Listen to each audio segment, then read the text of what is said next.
Hello বন্ধুরা, আজকে মই বিরিয়ানি বানবা নাকছং।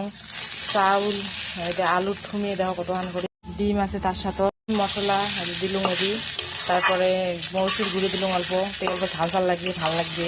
এলা হলে ঘুনি নিন, ঘুনি নেওয়ার পর তারপর দেই থাকো, ভিডিও দেই স্কিপ না করেন, দেই থাকেন।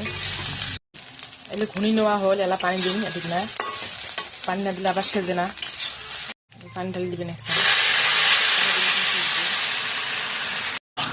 বলবা লাগছে দেখো, পরিমাণ মতন পানি দেওয়া হবে, আর নাহলে আবার ফ্রিজটাও ভাত হয়ে যাবে।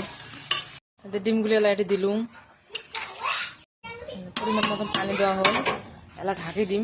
ঢাকি দিলে তো বস্তুটি ভাল হয়। বিরিয়ানি হল, এদের হবা লাগছে।